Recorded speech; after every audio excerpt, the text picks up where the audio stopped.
TSPSC group 1 paper 5కి సంబంధించి section 1, section 2 science and technology related topics అనేది క్లియర్గా మెన్షన్ చేశారు. కోర్స్ అక్కడ సిలబస్ అనేది ఒక ఏరియాతో సంబంధం లేకుండా, ఒక ఆర్గనైజర్ లేకుండా ఎలా అంటే అలా మెన్షన్ చేసుకుంటూ వచ్చారు. మీ దగ్గర సిలబస్ కాపీ ఉంటే చూసుకోవచ్చు. కాకపోతే ఇది పేపర్ 5లో మనకి only section 1, section 2 science and technology part కిందకి చెప్పుకోవచ్చు. సెక్షన్ 3 ఏముంటుంది, అందులో సెక్షన్ 3 డేటా ఇంటర్ప్రిటేషన్ పార్ట్ మనం చూడవచ్చు టీఎస్పీఎస్. ఓకే, పేపర్ 4లో సెక్షన్ 3 వచ్చేసి ఎన్విరాన్మెంట్ అండ్ డెవలప్మెంట్ అని క్లియర్గా మనకు రాసింటారు. ఓకే, ఈ పేపర్లో మనకి 150 మార్కులకి ఎంత తెచ్చుకోవచ్చు అంటే హైయెస్ట్ ఓవరాల్గా ఇవన్నీ కలిపి, అంటే ఇంక్లూడింగ్ సెక్షన్ 3 కూడా కలిపి 150 మార్కులకి మనం ఒక 110 మార్కులు చేయొచ్చు, పాసిబిలిటీ ఉంది. ఎందుకు చేయొచ్చు అంటే కారణం ఒకటే, పక్కనున్న డేటా ఇంటర్ప్రిటేషన్.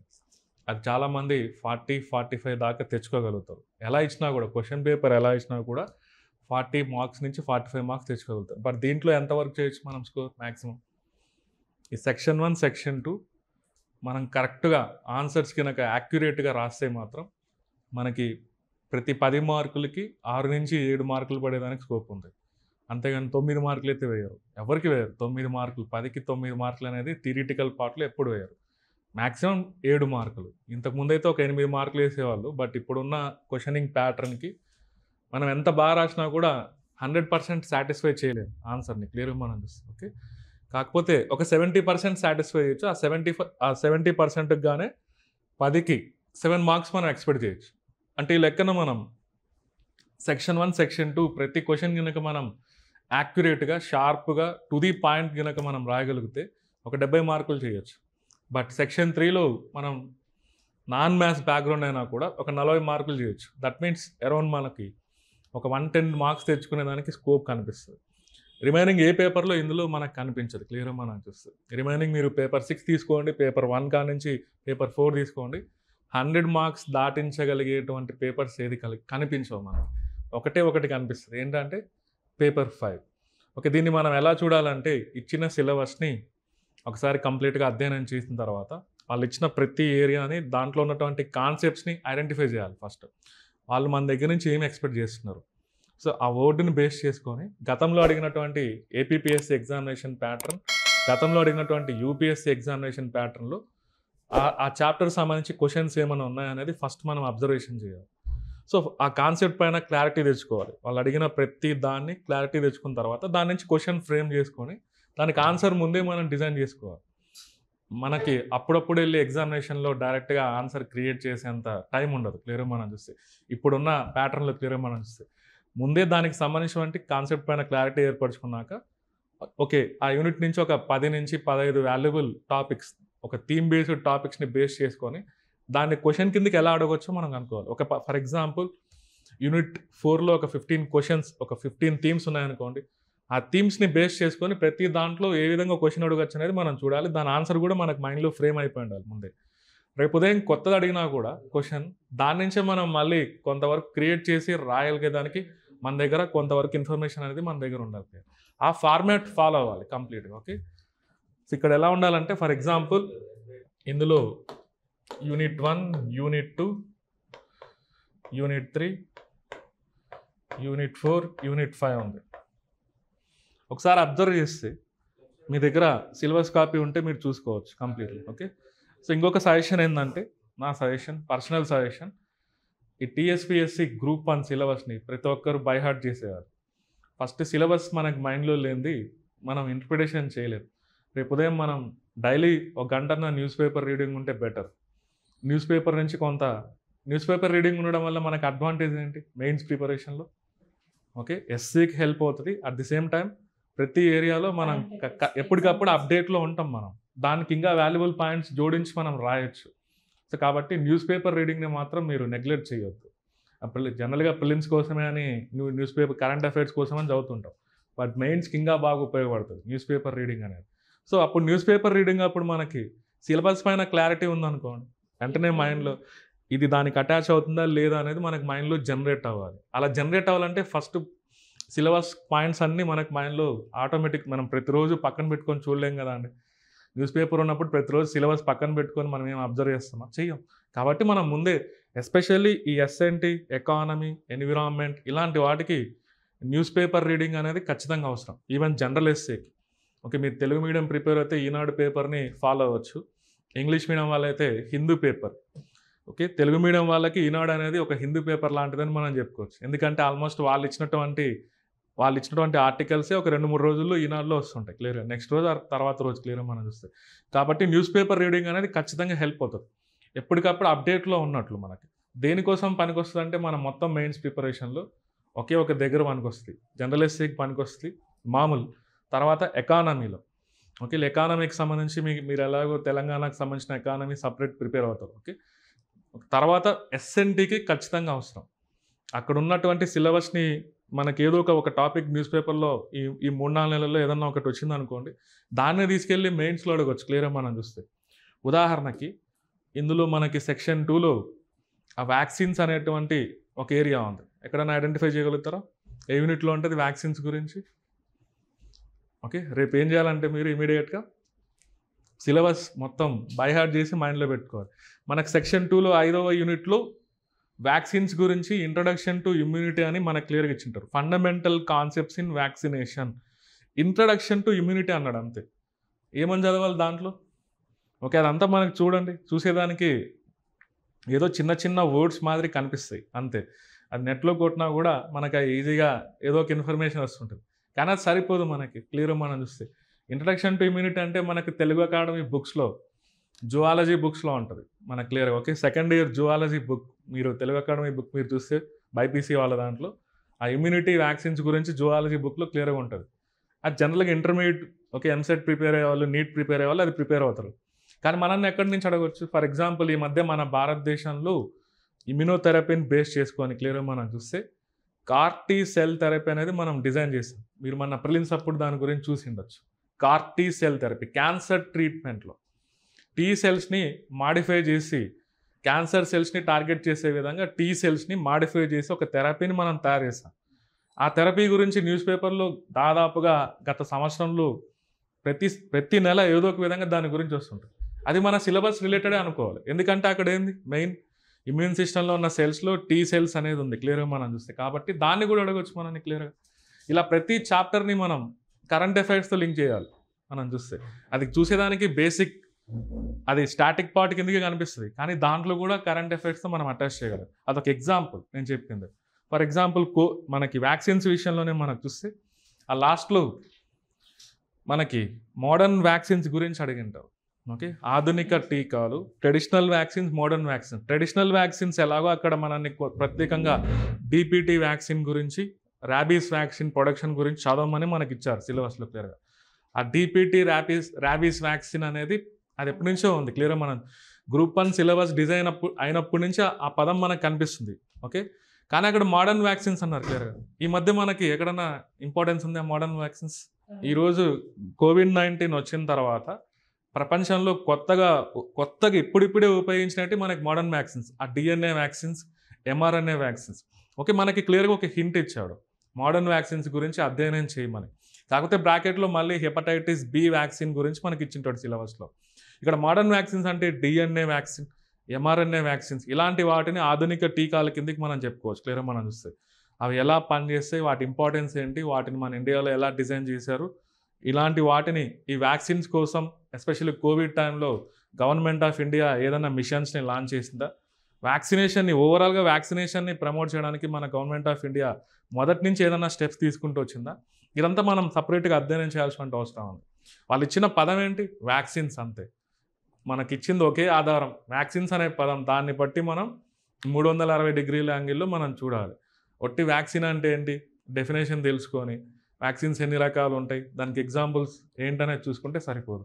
సో లోపలికి మనం అధ్యయనం చేయాలన్నమాట క్లియర్గా. ఈ మధ్య మనం 2020లో మనం చూస్తే కోవిడ్ అనేది మనకి స్టార్ట్ అవుతానే ప్రపంచంలో 2020లోనే మనం అనుకున్నాం ఇండియాలో క్లియర్గా కోవిడ్కి సంబంధించి వ్యాక్సిన్స్ మనం డిజైన్ చేయాలి, మన దేశంలో ఉన్నటువంటి ప్రజలను కొంతవరకు సేఫ్ జోన్లో పెట్టాలని. అప్పుడే మనకి మీరు చూస్తే మిషన్ కోవిడ్ సురక్ష అని స్టార్ట్ అయి ఉంటుంది ఇండియాలో. దాని పేరు ఏంటంటే మిషన్ కోవిడ్ సురక్ష.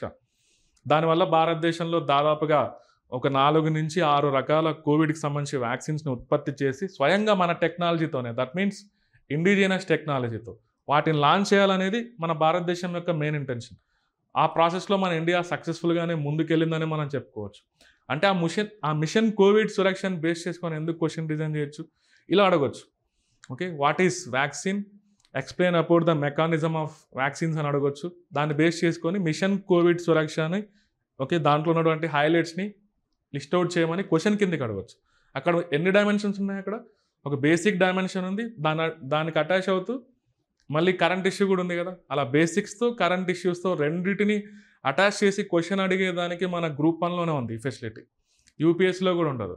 యూపీఎస్సీలో మహా అంటే జిఎస్లో ఓకే థర్డ్ పేపర్ ఉంటుంది మెయిన్స్లో, అందులో మహా అంటే 3 నుంచి 4 క్వశ్చన్లు వస్తాయి ఎస్ఎన్టీ, అంతకుమించి హోప్ లేదు. అది కూడా ఏదన్నా లాస్ట్ ఇయర్ బాగా దాని గురించి న్యూస్లో కనిపించింటే యూపీఎస్సీలో అడుగుతారు. బట్ మనకు అలాగే మనకు క్లియర్గా సిలబస్లో ఉన్న ఏరియాస్ని టార్గెట్ చేసుకుంటూ మళ్ళీ ఆ సిలబస్లో ఉన్న ఏరియాస్ పైన మనకి ఎంత మాత్రం అవగాహన ఉందనేది ఐడెంటిఫై చేస్తుంది.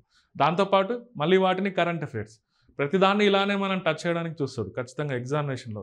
దీని అన్నిటికీ ప్రూఫ్ ఏంటంటే మీరు గతంలో ఈ మధ్య ఏపీపీఎస్సీ నిర్వహించినటువంటి గ్రూప్ 1 మెయిన్స్ ఎగ్జామినేషన్ వాళ్ళనే వీళ్ళు కూడా ఫాలో అవుతారు బేసికల్గా మనం చూస్తే. ఎందుకంటే తెలంగాణలో ఇంతవరకు మనకి ఎప్పుడన్నా ఎగ్జామినేషన్ జరిగిందా, 2016 రీ ఎగ్జామ్ తప్పక మధ్యలో ఏది లేదు.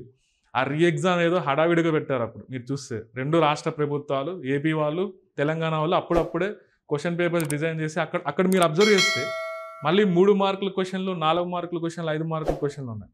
మీరు గతంలో ప్రీవియస్ ఇయర్ క్వశ్చన్స్ చూస్తే ఒక 10 మార్కుల క్వశ్చన్నే మళ్ళీ డివైడ్ చేసి ఉంటారు. ఓకే, ఎలా డివైడ్ చేసి ఉంటారు, 3 మార్క్స్ క్వశ్చన్లో ఒక 2, 4 మార్క్స్ క్వశ్చన్లో ఒకటి అలా, లేదా 5 మార్కుల క్వశ్చన్ల కిందకి కూడా డివైడ్ చేసి ఉంటారు. అలా ఇచ్చినా కూడా మీరు రాయగలగాలి. కాకపోతే ఓట్ లిమిట్, ఆ 10 మార్కుల క్వశ్చన్లు ఇలా డివైడ్ చేశాడంటే ఎంతవరకు రాయాలో అంతవరకు రాసి దాన్ని వదిలేయాలి క్లియర్గా మనం చూస్తే. బట్ అన్ని డైమెన్షన్స్ రాయాలి. ఒక్కొక్కసారి లెందీ క్వశ్చన్లు అడగవచ్చు క్లియర్గా మనం చూస్తే. లాస్ట్ టైం మనకి ఏపీపీఎస్సీ జరిగినటువంటి మెయిన్స్ ఎగ్జామినేషన్ 2023లో మనం చూస్తే అవన్నీ లెంతీ క్వశ్చన్లు, ఒక్కొక్కటి పైనుంచి కింది వరకు అది చదివేటప్పటికే 1 నిమిషం పోతుంది. దాన్ని అర్థం చేసుకునేదానికే ఒక 2-3 నిమిషాలు పోతుంది క్లియర్గా మనం చూస్తే. అంటే మనకి మిగిలేదు ఓన్లీ 10 నిమిషాలే ఆన్సర్ రాయడానికి. అలాంటి లెంతీ క్వశ్చన్లు అడిగితే మాత్రం మనం పాయింట్ వైజ్ రాసేదాన్ని ట్రై చేయాలి. So science and technology answers అన్నీ నా సజెషన్ ఏంటంటే పాయింట్ వైజ్ రాయండి. ఓకే, వాల్యుబుల్ పాయింట్స్ ఒక 10 పాయింట్స్ కనిపిస్తే మాత్రం ఆన్సర్లో మనకి మంచి మార్క్స్ వస్తాయి. పారాగ్రాఫ్స్ మాదిరి రాస్తే మనం కొంతవరకు దాన్ని ఎక్స్టెండ్ చేయాల్సిన అవసరం ఉంది. పాయింట్స్ మాదిరి రాయడం వల్ల మనకి అడ్వాంటేజ్ ఏంటి, టైం ఓకే టైం అనేది సేవ్ అవుతుంది. పారాగ్రాఫ్స్ మాదిరి రాస్తే ఒకే పాయింట్ని ఒక పారాగ్రాఫ్ మాదిరి రాస్తే ఏమవుద్ది, జనరల్గా టైం తీసుకుంటుందా లేదా, లెంత్ అయిపోతుంది ఆన్సర్ క్లియర్గా మనం చూస్తే. అదే మనం వాల్యుబుల్ పాయింట్స్ని ఒక 10 పాయింట్స్ని మెన్షన్ చేస్తే మనకు టైం అనేది సేవ్ అవుతుంది. ఒక మంచి ఇంట్రడక్షన్ ఇవ్వచ్చు, కంక్లూజన్ ఇవ్వచ్చు. బాడీ మాత్రం ఎప్పుడు పాయింట్స్ మాదిరి ఉండేదానికి మీరు గుర్తుపెట్టుకోవాలి క్లియర్. బాడీలో ఎప్పుడు సైన్స్ అండ్ టెక్నాలజీలో పారాగ్రాఫ్స్ని ఇంక్లూడ్ చేయొచ్చు. ఓకే, ఇంట్రడక్షన్ అనేది కొంత మంచిగా ఉండేదాన్ని ట్రై చేయండి. ఫైనల్గా కంక్లూజన్ ఒక ఫైనల్గా మీ ఆన్సర్ని బేస్ చేసుకొని, క్వశ్చన్ని బేస్ చేసుకొని ఒక మంచి కంక్లూజన్ ఒక పాజిటివ్ వేలో ఇచ్చేదానికి మనం ట్రై చేయాలి. బట్ బాడీ మాత్రం ఎప్పుడు పాయింట్స్ మాదిరి కనిపించేదాన్ని ట్రై చేయాలి. ఒకవేళ అవకాశం ఉంటే ఏదైనా కంపారిజన్ చేయాల్సిన అవసరం వస్తే అక్కడ టేబుల్స్ యూజ్ చేసుకోవచ్చు. ఏదైనా కాన్సెప్ట్ని మీరు ఎక్స్ప్లెయిన్ చేయాల్సిన అవసరం వస్తే ఫ్లో చార్ట్, ఇలాంటి science and technology diagrams, flow chart ఇన్స్టెంట్గా అప్పటికప్పుడు మనం డయాగ్రామ్స్ని, ఫ్లో చార్ట్ని క్రియేట్ చేసే ఎబిలిటీ మనకు ఉండాలి. ఉదాహరణకి ఇంటర్ ప్లానెటరీ మిషన్స్ గురించి మన భారతదేశం కండక్ట్ చేసేటువంటి ఇంటర్ ప్లానెటరీ మిషన్స్ పైన ఓకే ఎక్స్ప్లెయిన్ చేయమని మనం ఏదైనా క్వశ్చన్లో మనం చూసామనుకోండి. ఇంటర్ ప్లానెటరీ మిషన్స్ అంటే ఏంటి అసలు, ఫస్ట్ ఆఫ్ ఆల్ ఓకే మన భారతదేశానికి సంబంధించి మొట్టమొదటి ఇంటర్ ప్లానెటరీ మిషన్, గ్రహాంతర మిషన్లని మనం ఒక గ్రహం నుంచి వేరొక గ్రహానికి మూవ్ అయ్యేటువంటి ప్రాసెస్లో మనం కండక్ట్ చేసేటువంటి ఆ కార్యక్రమాన్నే ఇంటర్ ప్లానెటరీ మిషన్స్ అనొచ్చు. మన భారతదేశం స్టార్ట్ చేసింది ఏంటి, మనం ఫస్ట్ ఆ మిషన్స్తో మామ్ అని మనం చెప్పుకోవచ్చు, మార్స్ ఆర్బిటార్ మిషన్. అంతకంటే ముందు చంద్రయాన్ 1 జరిగింటుంది 2008లో క్లియర్గా మనం చూస్తే. అది ఇంటర్ ప్లానెటరీ మిషన్ కిందకి మనం కన్సిడర్ చేయకూడదు. ఇంటర్ ప్లానెటరీ మిషన్ అంటే మన గ్రహం నుంచి వేరే గ్రహానికి మూవ్ అయ్యారు. ఈ కార్యక్రమాలపైన కాన్సన్ట్రేషన్ చేస్తుందా లేదా ఇస్రో, చేస్తుందంటారా లేదంటారా, చేస్తుందనే దానికి ఒక ప్రూఫ్ కూడా ఉంది. ఓకే, మళ్ళీ నెక్స్ట్ మార్స్ ఆర్బిటార్ మిషన్ 2 ఉంది, శుక్రయాన్ 1 అని ఉంది. వాటి గురించి ఎక్స్ప్లెయిన్ చేయమని అనుకోండి క్లియర్గా. మనం కండక్ట్ చేసే ఇంటర్ ప్లానెటరీ మిషన్స్ వాటి పాత్ర ఏంటి, దానివల్ల మనకి ఫ్యూచర్ హోప్ ఏంటి, ఇలాంటి మనల్ని క్వశ్చన్స్లో మనం చూడవచ్చు క్లియర్గా మనం చూస్తే. అప్పుడు దానికి డయాగ్రామ్ మనం ఎలా వేయచ్చు. ఓకే, మన సోలార్ సిస్టమ్ మధ్యలో సన్ వేసి ఇలా ప్లానెట్స్ సీక్వెన్స్లో అరేంజ్ చేసుకుంటూ పైనే ఎర్త్ నుంచి ఇలా అంగారకుడికి ఏ సంవత్సరంలో వెళ్ళాం, ఏ సంవత్సరంలో వెళ్ళింటాం, అంగారకుడిని టార్గెట్ చేసి 2013 అలా ఇలా మెన్షన్ చేసేసి 2013 మనం సక్సెస్ఫుల్గా కండక్ట్ చేస్తాం. ఆ పైన డయాగ్రామ్ పైన అక్కడ యూజ్ చేసిన లాంచ్ వెహికల్ ఏముంటుంది, PSLV ఓకే C-25 ఉంటుంది క్లియర్గా మనం చూస్తే. ఇలా వేసేసి మళ్ళీ మనం ఫ్యూచర్లో ఏం చేయాలనుకుంటున్నాం, మార్స్ ఆర్బిటర్ 2 అంటున్నాం. అది మనం 2026కి మనం ఎక్స్పెక్ట్ చేయొచ్చు అనుకోవచ్చు క్లియర్గా మనం చూస్తే. ఓకే అదేవిధంగా నెక్స్ట్ ఇంకొకటి ఉంది శుక్రయాన్ 1 అని ఉందంటే నెక్స్ట్ మళ్ళీ రానున్న సంవత్సరంలో 2 అనేది కూడా ఉందని అనుకోవచ్చు. ఇప్పుడు చంద్రయాన్ అని ఉంది, ఫస్ట్లోనే దాన్ని చంద్రయాన్ 1 అని పెట్టింటాం. ఇప్పటికి మనం ఎన్ని కండక్ట్ చేసాం, మనం 3, మళ్ళీ 4 కూడా ఉంది క్లియర్గా మనం చూస్తే. అక్కడ మనం ఆ డయాగ్రామ్లో ఇలా క్లియర్గా మనకి వేసామనుకోండి ఒక ఆర్డర్లో, ఇలా మనకి నెక్స్ట్ ఇలా మన భూమి దగ్గర నుంచి పక్కనే ఇది కూడా ఉంటుంది శుక్రగ్రహం క్లియర్గా. ఓకే అక్కడ వేసి మనం ఇలా సంవత్సరం ఇలా అనుకుంటున్నాం, లాంచ్ వెహికల్ ఇలా యూజ్ చేయాలనుకుంటున్నామని అక్కడ మెన్షన్ చేయొచ్చు. అది కొంత క్రియేటివ్ థింకింగ్ అనొచ్చు. అలా ఎవడు యూజ్ చేయడు డయాగ్రామ్స్ బేసికల్గా. ఇన్స్టెంట్గా మనం అలా చేయగలగాలంటున్నాం. అది చూస్తానే వాళ్ళకి ఒకటి అర్థమైపోద్ది, ఓకే వీళ్ళకి క్లారిటీ ఉంది, మంచి అవగాహన ఉంది. ఇయర్లతో పాటు లాంచ్ వెహికల్తో పాటు కనుక మనం మెన్షన్ చేసామంటే మన ఆన్సర్ వాళ్ళు పెద్దగా చదవం కూడా చదవరు క్లియర్. మనం అంటే మన పైన ఒక ఎస్టిమేషన్ వస్తుంది, వీడికి బాగా తెలుసు ఖచ్చితంగా ఇంతగా ఇయర్తో పాటు లాంచ్ వెహికల్తో పాటు మెన్షన్ చేస్తున్నాడంటే దానిపైన ఐడియా ఉంటుంది అనుకోవచ్చు. అంటే మనం యూజ్ చేసే డయాగ్రామ్ అనేది కూడా ఇన్ఫ్లుయెన్స్ అవుతుంది ఎగ్జామ్లో క్లియర్గా. మనం యూజ్ చేసే ఫ్లో చార్ట్. ఫర్ ఎగ్జాంపుల్ ఇందాక నేను వ్యాక్సిన్ అన్నా, ఓకే ఒక ఉదాహరణ మనం చూస్తే ఇందాక ఇలా వ్యాక్సిన్ మెకానిజం అంటున్నాం. దీన్ని ఎలా మనం దీని గురించి అసలు ఎక్స్ప్లెయిన్ చేయకుండా ఎలా దానికి ఫ్లో చార్ట్ క్రియేట్ చేయొచ్చు. జనరల్గా వ్యాక్సిన్ అంటే మనం ఓకే వ్యాక్సిన్స్ 2 రకాలు ఉంటాయి, ట్రెడిషనల్ మోడర్న్ వ్యాక్సిన్స్ ఉంటాయి. ఓకే దాంట్లో live attenuated forms, killed forms, okay subunit forms, ఇంకా మనకి మెయిన్ టాక్సైడ్ ఫార్మ్స్. ఈ DPT ఉంది, దాంట్లో toxoid forms diphtheria, okay tetanus అనేది టాక్సైడ్ ఫార్మ్స్ అనొచ్చు. పెర్తుసిస్ అనేది లైవ్ అటెన్యువేటెడ్ ఫార్మ్ క్లియర్గా మనకు చూస్తే. ఓకే అది వ్యాక్సిన్ అంటే ఏంటనేది ఒక అవగాహన ఉండాలి. ఓకే వ్యాక్సిన్ డెఫినేషన్ ఎలా క్రియేట్ చేయొచ్చు, ఆన్సర్లో డెఫినేషన్ రాయాలంటే ఏం చెప్పొచ్చు, డెఫినేషన్ టీకా అన్నది ఏంటి అని డెఫినేషన్ అడిగితే రాయాలి కదా. ఆ డెఫినేషన్కి ఒక మార్క్ ఇస్తాడు మనకు క్లియర్లీ. చాలామంది డెఫినేషన్ సరిగ్గా రాయారు క్లియర్గా మనం చూస్తే. ఏం రాయొచ్చు టీకాకి, అవును సైంటిఫిక్ వేలో ఉండాలి డెఫినేషన్ క్లియర్గా మనం చూస్తే. మీరు చెప్పింది కరెక్ట్, మీరు చెప్పేది అన్నీ కరెక్టే నేను కాదన్నట్లు. రాసేటప్పుడు దాన్ని ఎలా రాయాలి అంటున్నా clear. Vaccine is a biological preparation, ఆ పదం వాడాలి మనం. ఓకే జీవ సంబంధిత పదార్థం. ఓకే వ్యాక్సిన్ టీకా అనేది బయోలాజికల్ ప్రిపరేషన్ విచ్ కంటైన్స్, అందులో ఏమేమి ఉంటాయంటే live attenuated forms or weakened forms, killed forms or inactivated forms, subunit forms, toxoid forms. ఇలా మనం ఎలాబొరేట్ చేసుకుంటాం, అప్పుడే వ్యాక్సిన్ డెఫినేషన్ని మనం కంప్లీట్గా సాటిస్ఫై చేసినట్లు. సో వ్యాక్సిన్ అనేది ఓకే ఇమ్యునైజేషన్ని మన బాడీలో ఇమ్యూనిటీ కలిగించడానికి వ్యాక్సిన్స్ అనేది ఇస్తాం. అందులో మళ్ళీ ఇమ్యూనిటీ కలిగించడంలో వ్యాక్సిన్ అనేది ప్యాసివ్ ఇమ్యూనిటీని కలిగిస్తుంది, యాక్టివ్ ఇమ్యూనిటీ. అంటే డెఫినేషన్ రాసేటప్పుడే మనకి అన్ని అవగాహన ఉండాలి క్లియర్గా. నేను అందుకే చెప్తున్నా క్లియర్గా.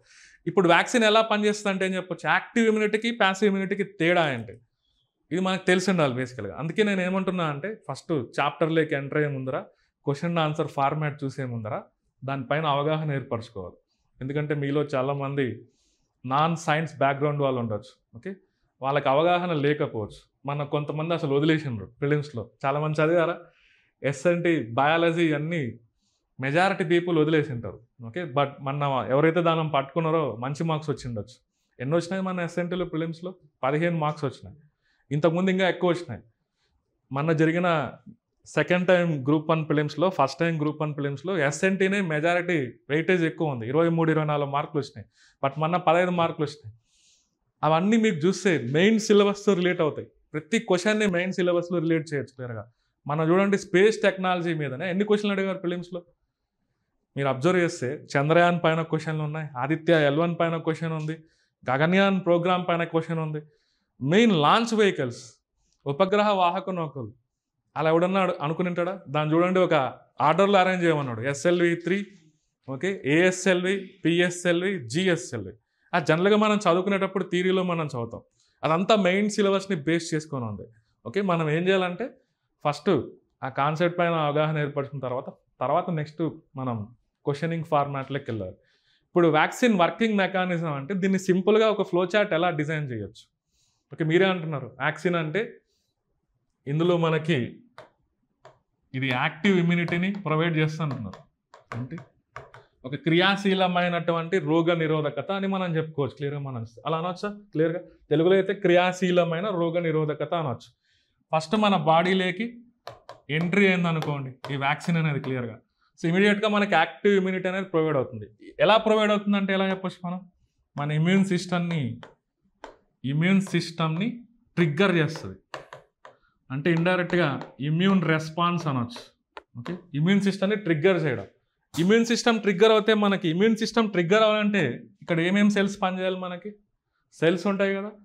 పర్టికులర్గా వ్యాక్సిన్ని మనం లోపలికి ఇంట్రడ్యూస్ చేయడం వల్ల మనకి యాంటీబాడీస్ రిలీజ్ అవ్వాలి. ఎందుకు వేసుకుంటాం వ్యాక్సిన్? ఆ disease vaccine is a preventive medicine అనొచ్చు. రోగం బారిన పడకుండా ముందే మనల్ని మనం ప్రొటెక్ట్ చేసుకునే దానికి వ్యాక్సిన్ని మనం యూజ్ చేస్తుంటాం. ఇమ్యూన్ సిస్టమ్ ట్రిగ్గర్ అవుతానే ఇమీడియట్గా మన బాడీలో ఈ బి అండ్ టీ లింఫోసైట్స్ అనేది యాక్టివేట్ అవుతాయి అనుకోవచ్చు. B lymphocytes and T lymphocytes. ఈ బి లింఫోసైట్స్ టీ లింఫోసైట్స్ నుంచి ఆ వ్యాక్సిన్కి సంబంధించిన డేటా అనేది ట్రాన్స్ఫర్ అవుతుంది. క్లియర్గా వ్యాక్సిన్ అనేది కూడా ఏదో ఒక సూక్ష్మజీవికి సంబంధించిన పదార్థాన్ని మనం యూజ్ చేస్తాం. ఫర్ ఎగ్జాంపుల్ కోవిడ్ నుంచి మనకు ప్రొటెక్షన్ రావాలంటే అక్కడ మళ్ళీ కోవిడ్ వైరస్నే మనం యూజ్ చేస్తాం. కాకపోతే దాన్ని చంపేసి లేదా లైవ్ అటెన్యూయేటెడ్ ఫామ్స్లోనో లేదా దానికి సంబంధించిన ఏదో ఒక పార్ట్నో మనం యూజ్ చేస్తాం. అప్పుడు ఇమ్యూన్ సిస్టమ్ మనకి ఎలా ఫీల్ అవుతుంది, బయట నుంచి ఏదో వైరస్ వచ్చిందన్నట్లే ఫీల్ అవుతుంది క్లియర్గా. అప్పుడు ఇమీడియట్గా మనకి టీ సెల్స్ అనేది రికగ్నైజ్ చేస్తాయి, వాటిని టీ హెల్పర్ సెల్స్. ఆ రికగ్నైజ్ చేసి బి లింఫోసైట్స్కి సమాచారాన్ని పాస్ చేస్తే బి లింఫోసైట్స్ యాంటీబాడీస్ని ప్రొడ్యూస్ చేస్తాయి. దీనివల్లనే మన బాడీలో ఓకే ప్రొటెక్షన్, మనకి భద్రత అనేది ఉంటుంది. క్లియర్గా మనం చూస్తే అల్టిమేట్గా వ్యాక్సిన్స్ అనేది మన బాడీలోకి ఎంటర్ అవ్వడం వల్ల ఫైనల్గా మనకి ఏం రిలీజ్ అవుతున్నాయి, కొద్ది టైంకి యాంటీబాడీస్. వీటికి ఇంకొక ప్రాపర్టీ ఉంటుంది, అంటే ఏంటి మీనింగ్, ఇది స్పెసిఫిక్ అంటున్నాం. యాంటీబాడీస్ ఆర్ స్పెసిఫిక్ అంటున్నాం, అంటే ఏంటి మీనింగ్ ఇక్కడ స్పెసిఫిక్ అంటే ఇప్పుడు COVID-19 నుంచి వచ్చినటువంటి యాంటీబాడీస్ మలేరియాకి ప్రొటెక్షన్ ఇస్తాయా, మనకి డెంగ్యూకి ప్రొటెక్షన్ ఇస్తాయా? అందుకే దాన్ని ఎలా రాయొచ్చు మనం, స్పెసిఫిసిటీ. క్లియర్గా అది కూడా మనం ఆ వర్డ్ మెన్షన్ చేయొచ్చు. యాంటీబాడీస్కి డెఫినెట్గా స్పెసిఫిసిటీ ఉంటుంది. ఒకసారి మన COVID-19 నుంచి ప్రొటెక్షన్ ఉన్నంత మాత్రాన మిగిలిన వాటికి ప్రొటెక్షన్ ఉన్నట్లు కాదు. ఓకే, ఇలా మనం ఆ వ్యాక్సిన్ మెకానిజం గురించి రాసే బదులు జస్ట్ దాన్ని ఎలా మన బాడీలోకి ఎంటర్ అయింది, అది ఎలా పనిచేస్తుంది అనేది ఒకటి ఇండికేషన్ క్లియర్గా. అది ఎలా పనిచేస్తుందంటే మన బాడీలో యాక్టివ్ ఇమ్యూనిటీని ట్రిగ్గర్ చేస్తుంది. ఓకే, మన ఇమ్యూన్ సిస్టమ్ అనేది ట్రిగ్గర్ అవ్వడాన్నే మనం ఏమనొచ్చు, ట్రిగ్గర్ అయ్యే ప్రాసెస్ని ఇమ్యూన్ రెస్పాన్స్. ఆ ప్రాసెస్లో ఏమవుతుంది, B and T lymphocytes activate అవుతాయి. టీ లింఫోసైట్స్ దాన్ని గుర్తిస్తుంది క్లియర్గా మనం చూస్తే. ఓకే, ఆ పదార్థం దేంతో సంబంధం ఉంది, దానికి సంబంధించిన డేటాను మొత్తం ఏం చేస్తుంది, లోపల ఏముందో దాంట్లో COVID-19 వైరస్ ఉందా లేదా మనకి ప్రత్యేకంగా టీబీ బ్యాక్టీరియా ఉందా, అదంతా గుర్తించిన తర్వాత యాంటీజెన్స్, వాటినే మనం ఇండైరెక్ట్గా యాంటీజెన్స్ అనుకోవచ్చు. క్లియర్. ఓకే, ఈ వ్యాక్సిన్ని కూడా అది యాంటీజెన్ మాదిరి రికగ్నైజ్ చేస్తే ఆ సమాచారాన్ని బి లింఫోసైట్స్కి పాస్ చేస్తే అక్కడ నుంచి మనకి యాంటీబాడీస్ అనేది విడుదలవుతాయి. ఓకే, దానివల్లనే మన బాడీకి ప్రొటెక్షన్, రక్షణ అనేది. ఇక్కడ ప్రొటెక్షన్ అంటే కామన్ టర్మ్, దాన్నే మనం ఏమంటున్నాం, protection from the disease causing agency is nothing but immunity అని మనం చెప్పొచ్చు. ఒక ఫ్లో చార్ట్ ఇలా రాయొచ్చు క్లియర్గా మనం చూస్తే, పారాగ్రాఫ్ మాదిరి మనం మెన్షన్ చేసేటప్పుడు. ఓకే, ఇలా మనం depending upon the situation base చేసుకొని అవసరానికి తగినట్లుగా అది ఫ్లో చార్ట్లో రిప్రజెంటేషన్ చేయడమా, డయాగ్రామ్స్ ఫార్మాట్లో రాయడమా. ఎప్పుడన్నా కంపారిటివ్ స్టడీస్ ఏమంటారు, కంపారిటివ్ స్టడీస్ ఏమంటే ఏంటి, యాక్టివ్ ఇమ్యూనిటీకి ప్యాసివ్ ఇమ్యూనిటీకి కంపారిజన్ చేయమంటే ఎలా రాయొచ్చు దాన్ని.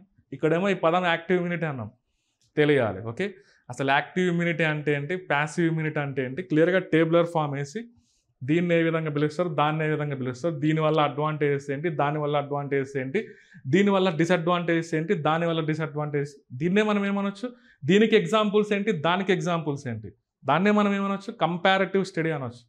కంపారిటివ్ స్టడీ లాంటివి చేయాలంటే మనం ఏం యూజ్ చేయొచ్చు ఇక్కడ, టేబుల్స్. ఓకే, బెస్ట్ మనం ఎలా రాయొచ్చు అంటే టేబులర్ ఫామ్లో కంపారిటివ్ స్టడీ ఈజీ. మన ఆన్సర్ అనేది చాలా ఈజీగా వాళ్ళు అర్థం చేసుకుంటారు క్లియర్గా మనం చూస్తే.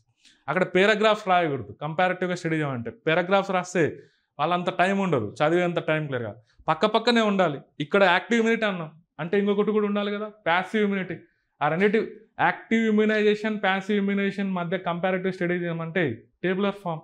కంపారిటివ్ స్టడీ అంటే అన్ని విధాలుగా దాని డెఫినేషన్ ఏంటి, దానివల్ల మనకి ప్రయోజనం ఏంటి, దీనివల్ల ప్రయోజనం ఏంటి, దీనికి ఉన్న కొన్ని డిసడ్వాంటేజ్ ఏంటి, దానికి ఉన్న డిసడ్వాంటేజ్, దీనికి ఎగ్జాంపుల్ ఏంటి, దానికి ఎగ్జాంపుల్, చాలు అంతే. ఎనఫ్ క్లియర్గా మనం చూస్తే 5 మార్కుల కంటే ఎక్కువ ఉండదు ఆ కంపారిటివ్ స్టడీ మనం చూస్తే. ఒక 4-5 డైమెన్షన్స్ అంతే క్లియర్గా మనం చూస్తే. నేను అదే అంటున్నా, 10 వాల్యుబుల్ పాయింట్స్ ఉండాలి ప్రతి ఆన్సర్లో. బాడీలో ఇంట్రడక్షన్, కంక్లూజన్ అనేది కామన్, అది మాత్రం మీరు మిస్ అవ్వకూడదు. ఓకే, ఇంట్రడక్షన్ కంక్లూజన్కి 2 మార్కులు మనకు వస్తాయి. ఇంట్రడక్షన్లో మనం డెఫినేషన్స్ ఏదైనా కూడా మనం ఇంట్రడక్షన్లోనే మనం చూపించాలి. సో ఫైనల్గా కంక్లూజన్ అనేది మిస్ అవ్వకూడదు. బాడీకి ఒక ఇంపార్టెన్స్ ఉంది, ఇంట్రడక్షన్కి ఒక ఇంపార్టెన్స్ ఉంది, కంక్లూజన్కి ఇంపార్టెన్స్ ఉంది. సో ఇంట్రడక్షన్ ఏంటంటే ఎందుకు రాస్తాం మనం ఇంట్రడక్షన్? బేసికల్గా అడిగిన క్వశ్చన్కి మనం ఏం రాయబోతున్నాం, మన థాట్స్ ఏంటి, దాన్ని ఎలా ప్రజెంట్ చేయబోతున్నాం అనేది ఇంట్రడక్షన్లో క్లియర్గా మనం చూపిస్తాం.